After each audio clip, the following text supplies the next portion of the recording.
Je vous salue tous, bien-aimés dans le Seigneur, et je bénis notre Dieu qui nous donne encore une opportunité, n'est-ce pas, de pouvoir partager sa parole. Ma prière est que vous alliez bien dans vos familles, dans vos maisons respectives, et que sa paix continue à vous accompagner, surtout en ces débuts d'année, en cette fin d'année et début de nouvel an, que vraiment sa grâce puisse abonder. Nous voulons parler d'un thème intéressant que nous intitulons comme suit: les nouvelles ne seront pas toujours bonnes.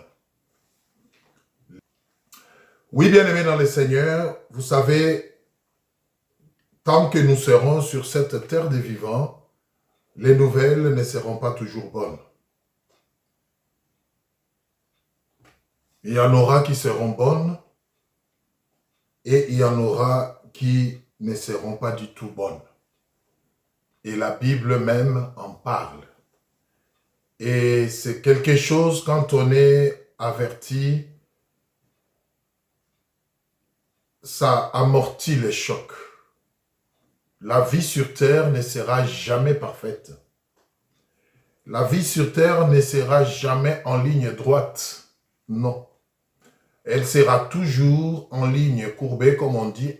Elle sera toujours sinusoïdale, c'est-à-dire il y aura toujours des hauts, il y aura toujours des bas. C'est ainsi qu'est faite la vie sur la terre. Et quand on se prédispose à comprendre cela et on lève l'option à faire confiance au Seigneur qui maîtrise toutes choses, alors on est moins choqué, on est moins surpris. Tout ne sera pas toujours rose sur cette terre. Et cela ne doit pas nous déranger parce que même la parole de Dieu nous prévient sur cela. Vous voyez?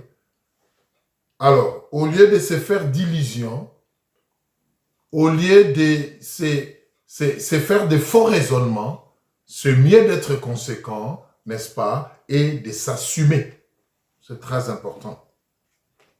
Nous allons prendre deux passages dans la parole de Dieu qui vont effectivement nous confirmer que Dieu nous a prévenus que sur cette terre, rien ne sera au beau fixe. Il y aura toujours des chamboulements, il y aura toujours des hauts et des bas. D'où l'intitulé de notre message: les nouvelles ne seront pas toujours bonnes. Prenez le premier passage dans le livre d'Ecclésiaste 3. Ecclésiaste 3, du 1er au 8e verset. Écoutez ce que la Bible dit. Il y a un temps pour tout. Un temps pour toutes choses sous les cieux. Un temps pour naître et un temps pour mourir. Un temps pour planter et un temps pour arracher ce qui a été planté. Un temps pour tuer et un temps pour guérir.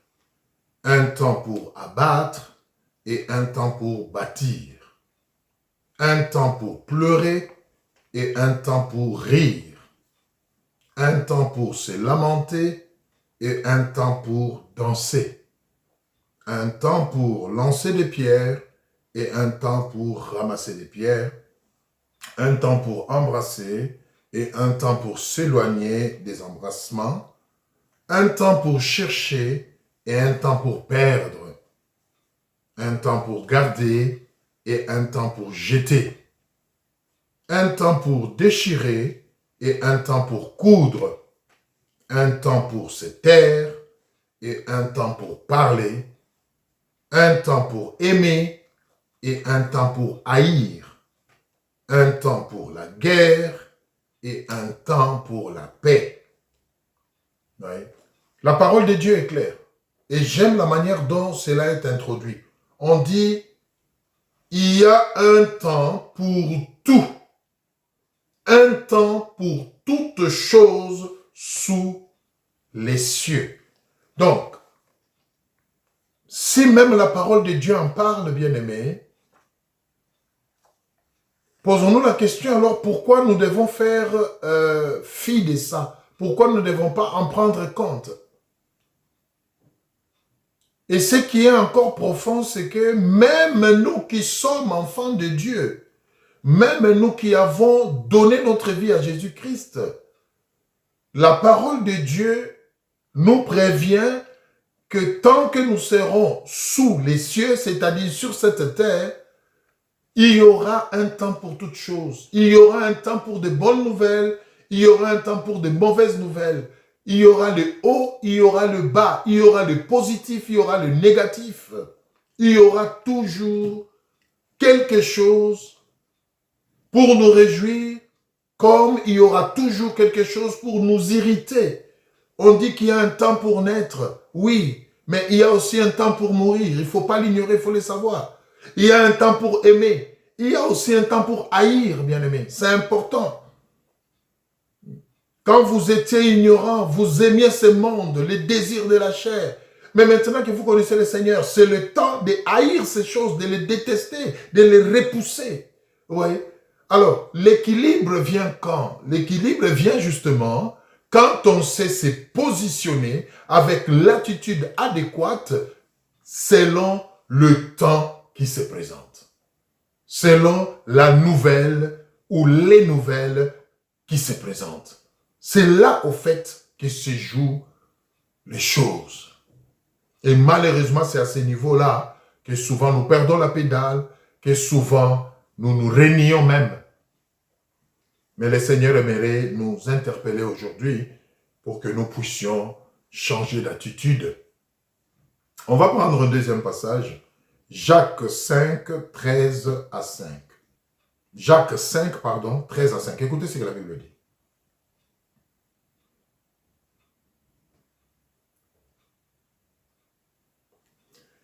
Quelqu'un parmi vous est-il dans la souffrance?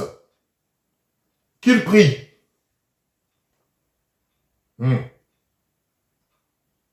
Quelqu'un est-il dans la joie? Qu'il chante des cantiques. Quelqu'un parmi vous est-il malade? Qu'il appelle les anciens de l'Église et que les anciens prient pour lui en loignant d'huile au nom du Seigneur. La prière de la foi sauvera les malades et le Seigneur les relèvera. Et s'il a commis des péchés, il lui sera pardonné. Vous comprenez? Donc, bien aimé, tout est dans la parole de Dieu. Et j'aime la parole de Dieu parce qu'elle ne nous révèle pas seulement la réalité des choses, mais elle nous donne aussi des voies et moyens pour arriver à les gérer. Nous venons de voir dans l'Ecclésiaste qu'il y a un temps pour tout. Un temps pour naître, un temps pour mourir. Un temps pour manger, un temps pour avoir faim. Il y a un temps pour sortir, il y a un temps pour rentrer. Un temps pour tout. Et dans Jacques, on nous dit, il y a un temps pour être en bonne santé, il y a un temps pour être malade. Ah oui. Il y a un temps pour être triste, il y a un temps pour être dans la joie. Et j'aime ici, on nous dit même quelle attitude adopter. Quelqu'un est-il malade? Eh bien, qu'il appelle les anciens de l'Église et que les anciens puissent prier pour lui. Quelqu'un est dans la joie ou dans la souffrance, qu'il prie. Dans la joie, qu'il glorifie Dieu. Oui, donc, quel que soit le temps, quelles que soient les nouvelles qui viennent vers nous, la parole de Dieu nous donne l'attitude qu'il faut avoir, la chose qu'il faut faire pour que cette bonne ou cette mauvaise nouvelle ne puisse pas altérer les choses dans notre vie, mais que nous puissions rester constants dans nos convictions. C'est très important. Et les mauvaises nouvelles qui peuvent venir pourront concerner directement notre personne que nous sommes, ou indirectement. Directement, c'est-à-dire, ça peut concerner nous-mêmes directement. Ça peut être une mauvaise nouvelle par rapport à notre santé, ça peut être une mauvaise nouvelle par rapport à notre travail, ça peut être une mauvaise nouvelle par rapport à notre foyer, à nos projets, ça peut être une mauvaise nouvelle par rapport à notre église, ça peut être une mauvaise nouvelle par rapport à notre entreprise, par exemple. Mais ça peut aussi être une mauvaise nouvelle indirectement.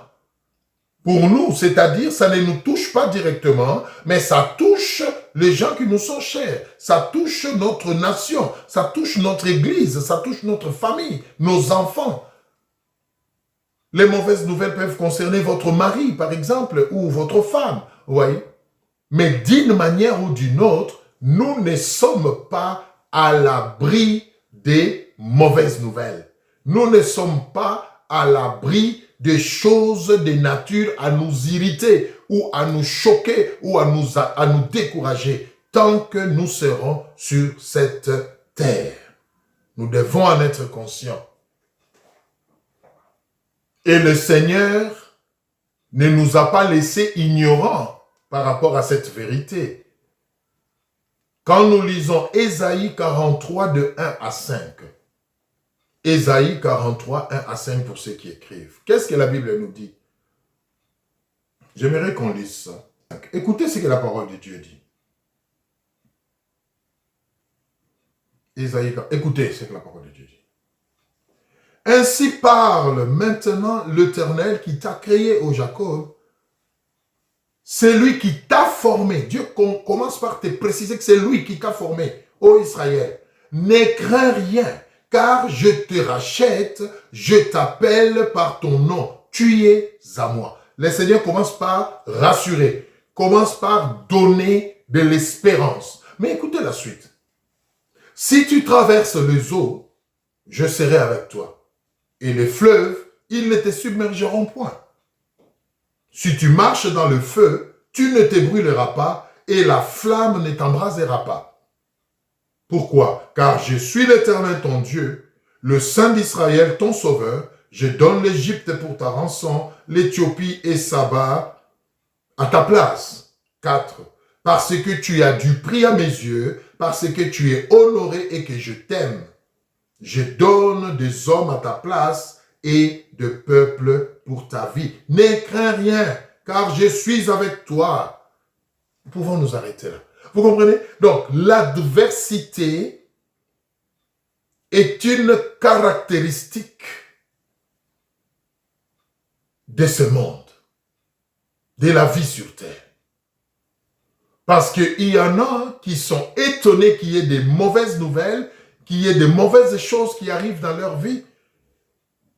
Et ils se justifient en disant, mais comment en ma qualité d'enfant de Dieu, une telle nouvelle, une telle chose peut m'arriver? Comment est-ce que je peux connaître des moments de galère? Comment est-ce que je peux connaître des moments de souffrance alors que je sers Dieu, alors que je suis enfant de Dieu? Bien-aimés dans le Seigneur, je vous regarde dans les yeux et je vous les rappelle, ou je vous informe alors, que Dieu n'a jamais dit que parce que nous lui appartenons, nous sommes exonérés des mauvaises nouvelles, nous sommes exonérés de la souffrance, nous sommes exonérés de certaines choses de nature à nous irriter. Dieu ne l'a jamais promis dans sa parole. Mais par contre, il a dit, excusez-moi, quand ces choses viendront, alléluia, parce que vous m'appartenez, sachez que je serai là avec vous. Je vous sortirai de ces choses. C'est ce que nous venons de lire. Vous passerez par les eaux, mais vous ne serez pas submergés. Vous passerez par le feu. Ce sont des images, des souffrances, des mauvaises nouvelles, des moments horribles de la vie. Mais le Seigneur vous dit, sachez que je serai avec vous. Et je vous sortirai de là. Mais il n'a jamais dit qu'il n'y aura pas de mauvaises nouvelles. Toutes les nouvelles ne seront pas toujours bonnes. Alors, si tel est le cas, quel est le vrai problème finalement?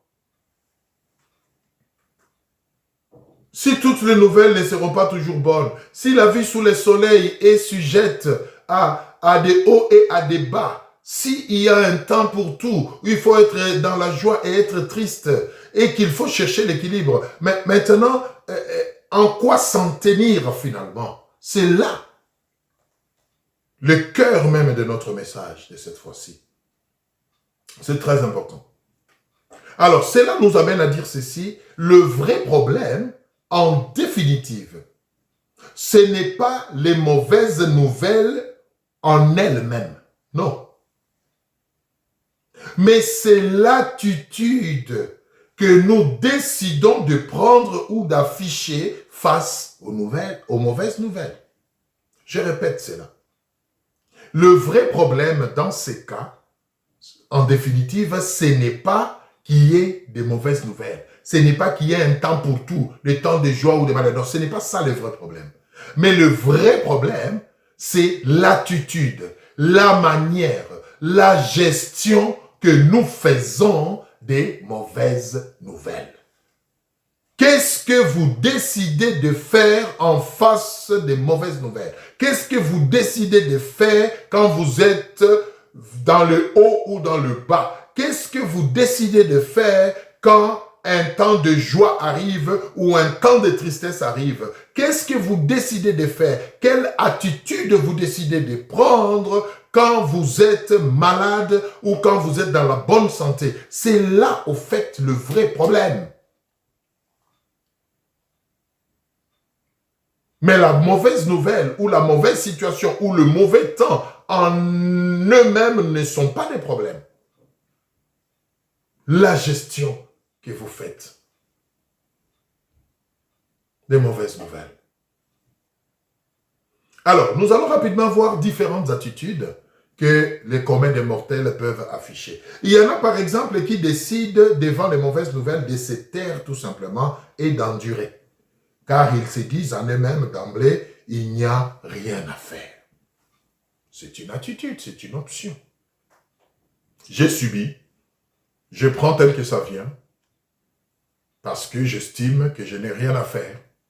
J'endure, j'encaisse. C'est une attitude. Mais d'autres, par exemple, vont décider de se mettre en colère face à des mauvaises nouvelles ou à des mauvaises situations. Se mettre en colère, ils vont décider peut-être de devenir aigris, désagréables même de foi. Il y a des gens comme ça.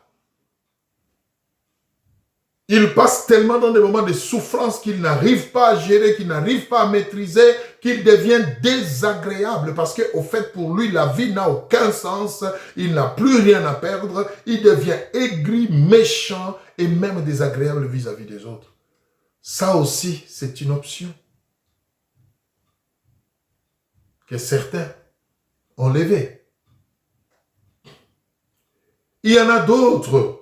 Face aux mauvaises nouvelles, face aux mauvaises situations, face aux mauvais temps, ils décident carrément de s'inquiéter et de se lamenter. Et ils passent tout le reste de leur vie à se faire, à s'apitoyer sur leur sort, à s'inquiéter, à se lamenter. Il y en a même qui vont très loin jusqu'à se laisser mourir par ce que j'appelle l'esprit de vengeance. Il devient aigri, il s'énerve contre la nature, contre les autres et il nourrit la vengeance en lui. Ça aussi, c'est une attitude.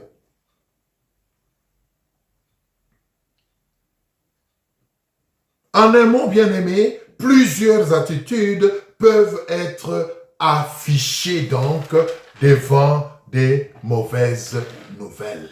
Mais la bonne question qu'il faut se poser, et avec un peu d'honnêteté, on verra que toutes ces attitudes, la liste n'est pas exhaustive. Il y en a carrément devant des mauvaises nouvelles ou des situations compliquées, décident de mettre fin à leur vie. Ils se disent, ça ne vaut plus la peine de vivre, comment je vais m'en sortir, les dettes par-ci par-là, tout le monde me regarde bizarrement, je n'ai plus de considération, je perdis tout ce que j'avais comme notoriété, eh bien, la mort me serait peut-être utile. Et il décide de mettre fin à sa vie. Il passe à ce que nous appelons le suicide.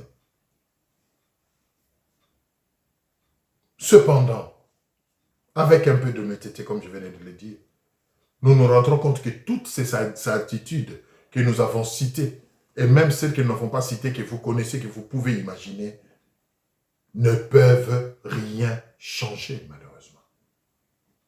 Par contre, ces attitudes, justement, peuvent nous enfoncer davantage et même générer d'autres situations beaucoup plus compliquées. Bien-aimé, ce n'est pas parce qu'il y a des mauvaises nouvelles, ce n'est pas parce que vous traversez des situations difficiles, ce n'est pas parce que vous êtes dans la souffrance, peu importe la nature de cette souffrance, qu'en vous donnant la mort, vous aurez résolu quelque chose. C'est faux. Les gens croient que mettre fin à sa vie, c'est suicider, comme ça j'oublie et je ne serai plus conscient et j'oublie. C'est faux, vous n'allez pas oublier. La mort ne vous rend pas conscient, ne vous rend pas inconscient. Vous devenez inconscient par rapport à la vie sur terre. Mais vos yeux s'ouvrent, votre conscience s'ouvre dans une autre dimension. Il y a une vie après la mort. Et cette vie après la mort ne sera pas meilleure. Quand vous quittez celle-ci en croyant fuir les problèmes, vous allez rencontrer pire là-bas.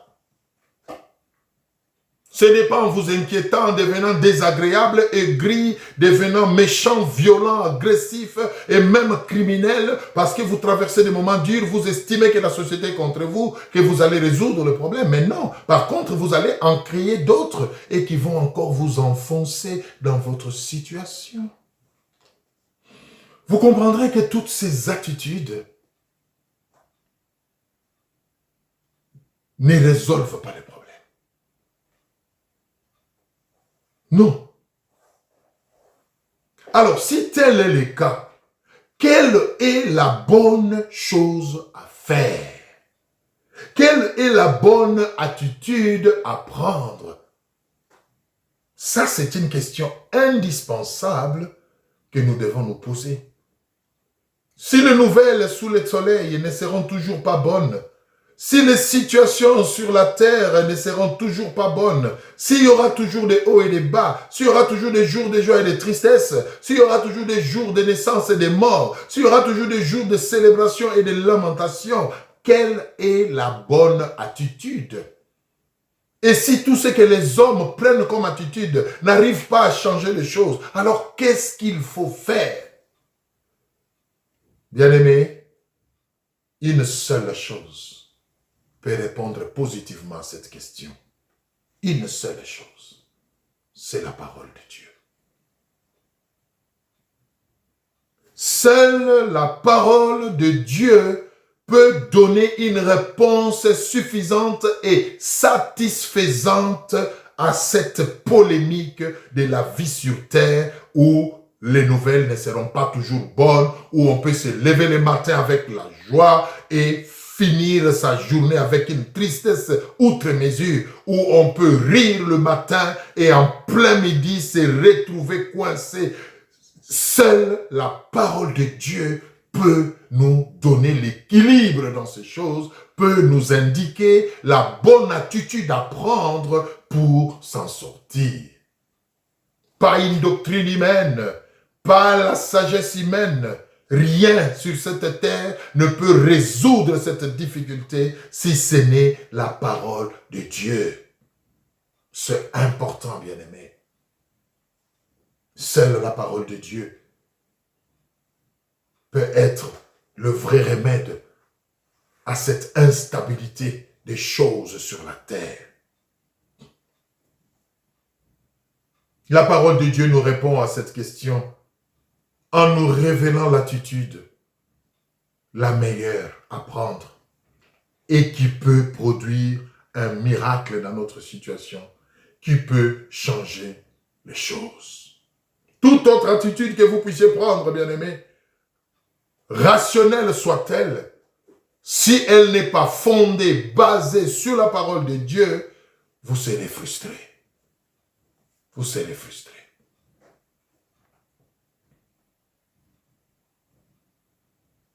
Seule la parole de Dieu. Alors vous vous posez peut-être la question de savoir, mais pourquoi seulement la parole de Dieu? Mais la réponse est simple, parce que c'est Dieu qui a créé ce monde. Alléluia. Dieu a créé ce monde. Il connaît ce monde mieux que toute autre personne. C'est lui qui a jeté les jalons de la fondation de ce monde. C'est lui qui est témoin oculaire et vivant de tout ce que les hommes ont fait dans ce monde et qui a altéré la paisibilité à laquelle Dieu a destiné ce monde. Et le seul à pouvoir rééquilibrer les choses dans nos vies, c'est le Seigneur. croyez-moi. Croyez-moi, bien-aimé. Mais alors la question demeure, c'est quoi cette attitude? Oui, c'est la parole de Dieu qui peut équilibrer les choses. C'est la parole de Dieu qui peut apporter une réponse satisfaisante et suffisante. D'accord, mais comment en réalité?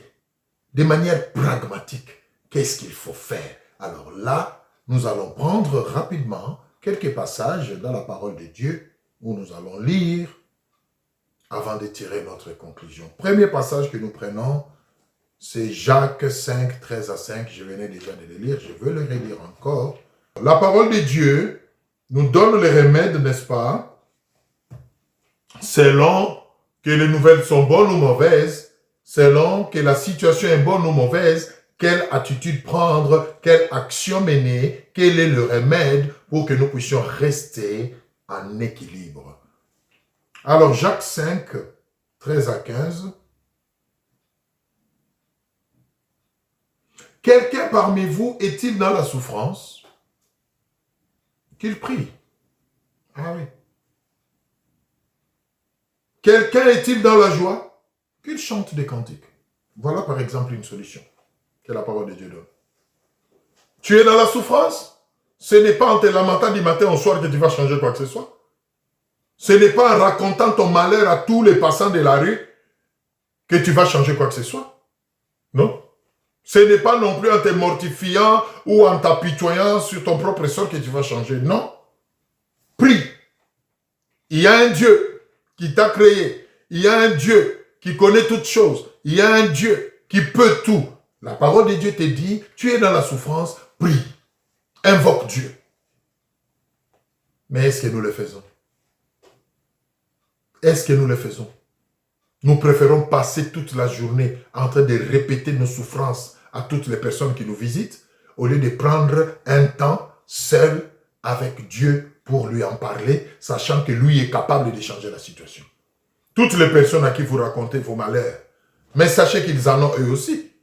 Si chacun devait raconter ses déboires, son malheur, ses souffrances aux autres, qui serait utile à l'autre? Personne. Mais il y a un Dieu qui peut changer votre situation. Vous êtes dans la souffrance, peu importe la nature de cette souffrance, ça peut être la maladie, ça peut être une injustice quelconque, ça peut être une humiliation. Priez. Et vous, qui êtes dans la joie, qu'est-ce que la Bible dit? Vous êtes dans la joie? Ben chantez des cantiques. Glorifiez Dieu. Remerciez Dieu. Selon chaque temps, selon chaque situation, selon chaque nouvelle, la Bible vous donne une attitude appropriée. Vous êtes dans la joie. C'est une grâce. Bénissez Dieu.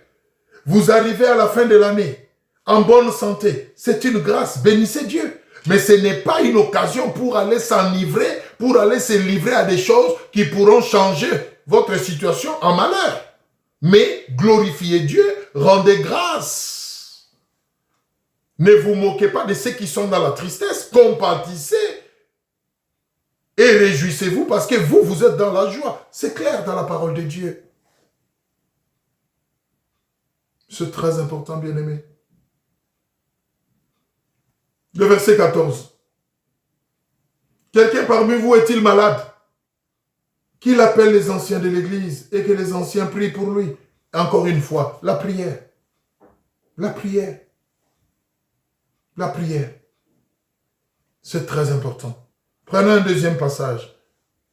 Donc là, nous sommes en train de voir dans quelle mesure c'est la parole de Dieu seule, n'est-ce pas, qui peut nous aider à nous maintenir, quelles que soient les nouvelles, quelle que soit la situation, bonne ou mauvaise, quelle est l'attitude appropriée qu'il faut afficher.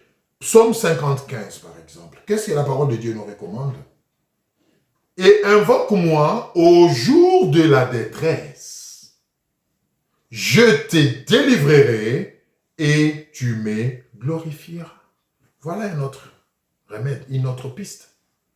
Au jour de la détresse, ne t'inquiète pas, ne te suicide pas, ne te lamente pas, ne deviens pas grincheux, ne deviens pas désagréable. Il y a des gens, Quand ils souffrent, ils deviennent impolis. Ils insultent, ils prononcent n'importe quoi. Ce n'est pas normal, ça ne vous honore pas. Invoquez le Seigneur. Et lui promet que quand vous allez l'invoquer dans votre souffrance, qu'est-ce qu'il va faire? Il va vous délivrer. Mais pourquoi il va vous délivrer? Pour que vous puissiez, en fin de compte, les glorifier. C'est très important, bien-aimés. Il faut qu'on s'en tienne à ça. Nous restons toujours dans le psaume. Prenons le psaume 4.1. Donc la parole de Dieu abonde en solutions, bien-aimés. Il faut se référer à la parole de Dieu. Le psaume 4.1. Qu'est-ce que la Bible dit? Quand j'écris, réponds-moi, Dieu de ma justice. Quand je suis dans la détresse, sauve-moi. Aie pitié de moi. Écoute ma prière. Oh, alléluia. Le psaume 18.7. Toujours dans le psaume. Je vais vous bombarder beaucoup de versets comme ça. Notez-les s'il vous plaît comme ça. À chaque fois qu'il y aura le haut ou le bas, vous saurez quoi faire. Psaume 9, verset 9. Qu'est-ce que la parole de Dieu dit? L'Éternel est un refuge pour l'opprimé, un refuge au temps de la souffrance, au temps de la détresse. Bien-aimé, c'est Dieu qui est le refuge au temps de la détresse. Courez vers le Seigneur, trouvez votre refuge en lui, pas dans les hommes, pas dans l'alcool, pas dans la drogue.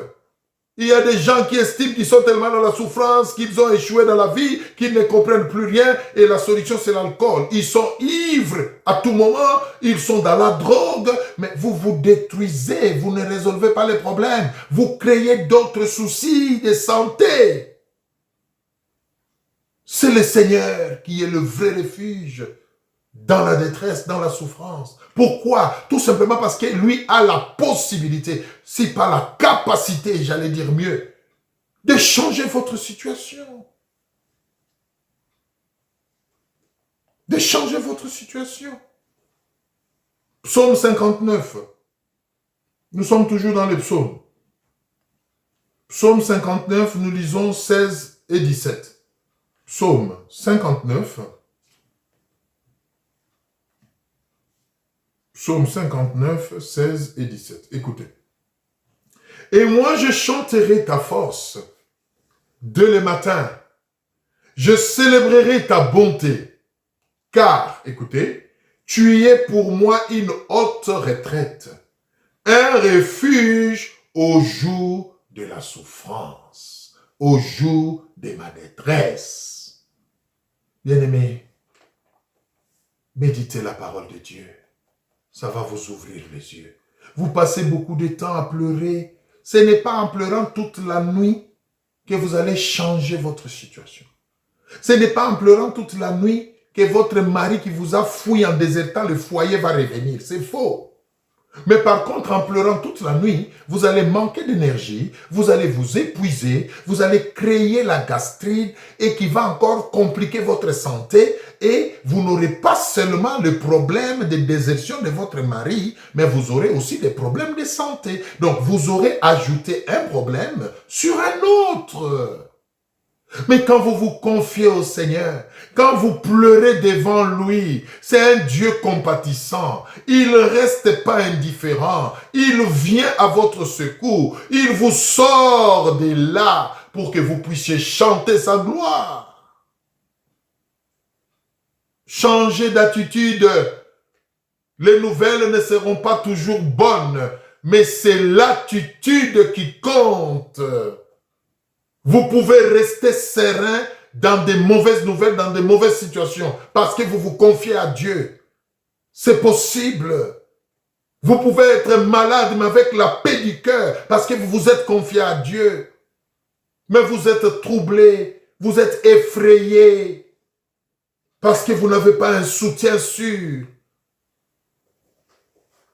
Confiez-vous au Seigneur. Psaume 34. Nous allons vraiment exploiter les psaumes aujourd'hui. Je vais vous donner envie de méditer les psaumes. Il y a beaucoup de richesses là-bas. Psaume 34, 6 et 7. Quand un malheureux crie à l'Éternel, l'Éternel entend et il le sauve de toutes ses souffrances. D'autres versions disent de toutes ses détresses. 7.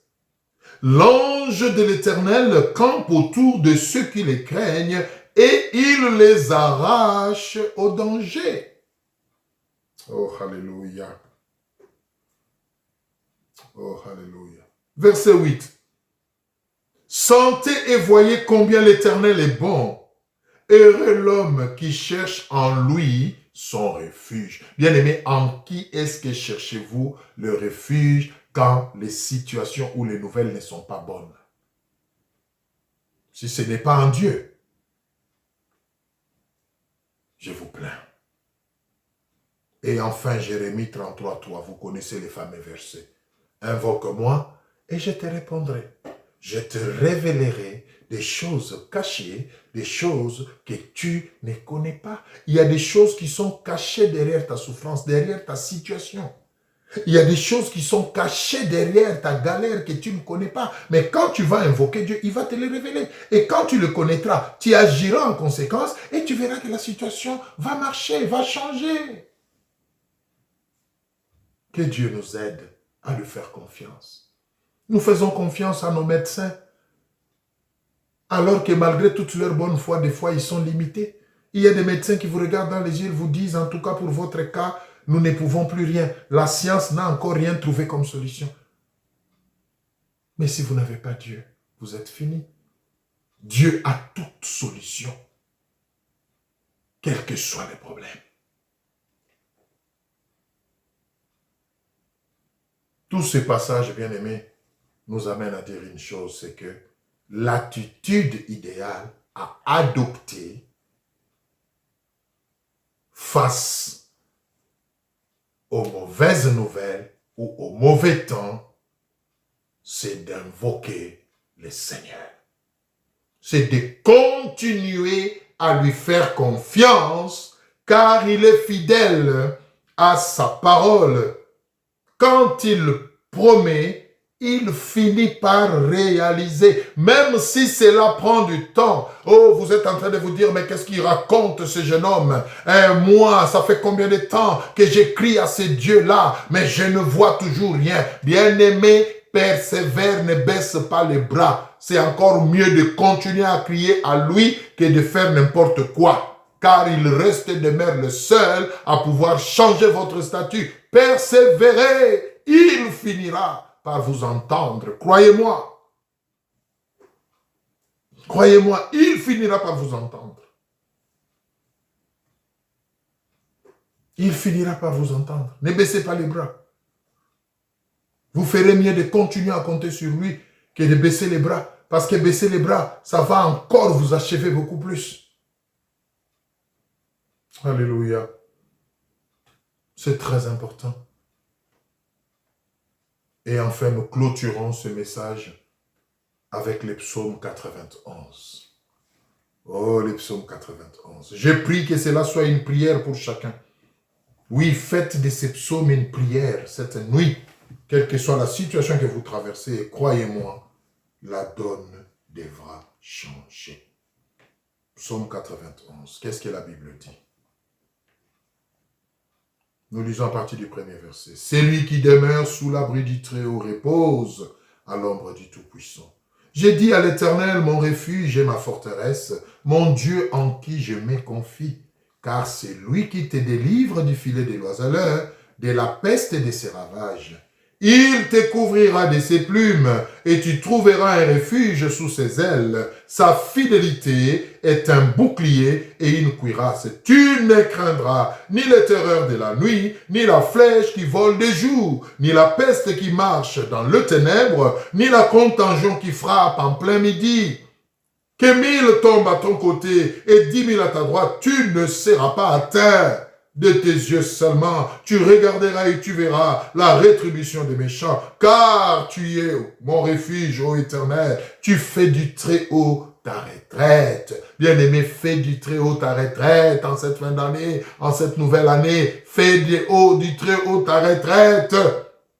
Aucun malheur ne t'arrivera, aucun feuille n'approchera de ta tente, car il ordonnera à ses anges de te garder dans toutes tes voies. Ils te porteront sur le main, de peur que ton pied ne heurte contre une pierre. Alléluia. Tu marcheras sur les lions et sur l'aspic, tu fouleras les lionceaux et les dragons, puisqu'il m'aime. Je le délivrerai, je le protégerai, puisqu'il connaît mon nom. Il m'invoquera et je lui répondrai. Je serai avec lui dans la souffrance.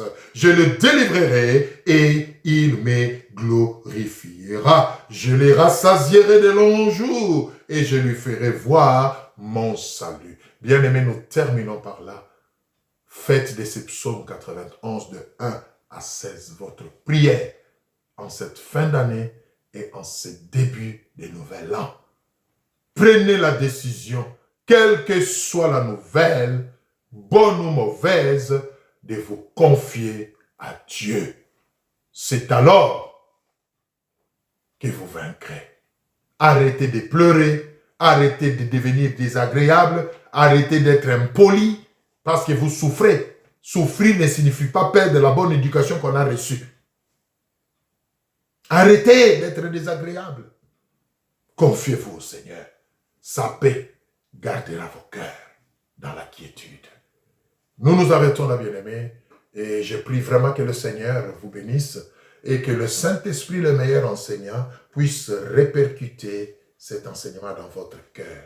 Je ne sais pas dans quelle situation vous vous trouvez en ce moment. Je ne sais pas quelle est la galère que vous traversez. Je ne sais pas quelles sont les mauvaises nouvelles que vous avez reçues. C'est peut-être un diagnostic pas très bien de votre santé. C'est peut-être au niveau du travail que ça ne marche pas. C'est peut-être votre mariage qui commence à boitiller un peu. Vous ne voyez plus la fidélité en votre femme ou en votre mari. C'est peut-être vos enfants qui commencent à dévier un peu. Bref, je ne sais pas dans quelle détresse vous vous trouvez, mais croyez-moi, bien-aimés, si vous vous confiez au Seigneur, il est capable de changer la donne. Alors je vais vous prier, si vous avez la foi, d'incliner la tête et de prier avec moi. Seigneur notre Dieu, ta parole est puissante.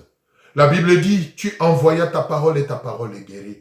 Je prie maintenant, ô Dieu, que tout celui ou toute celle qui a suivi ou qui suivra plus tard ces messages, ô Dieu, et qui se trouve dans une souffrance quelconque, oh, que ta puissante main puisse le visiter, puisse le sortir de là, afin qu'il témoigne que tu es Dieu, que ta paix qui surpasse toutes choses, garde le cœur fidèle à toi, au nom de Jésus. Amen. Que le Seigneur vous bénisse et je vous dis à une prochaine occasion.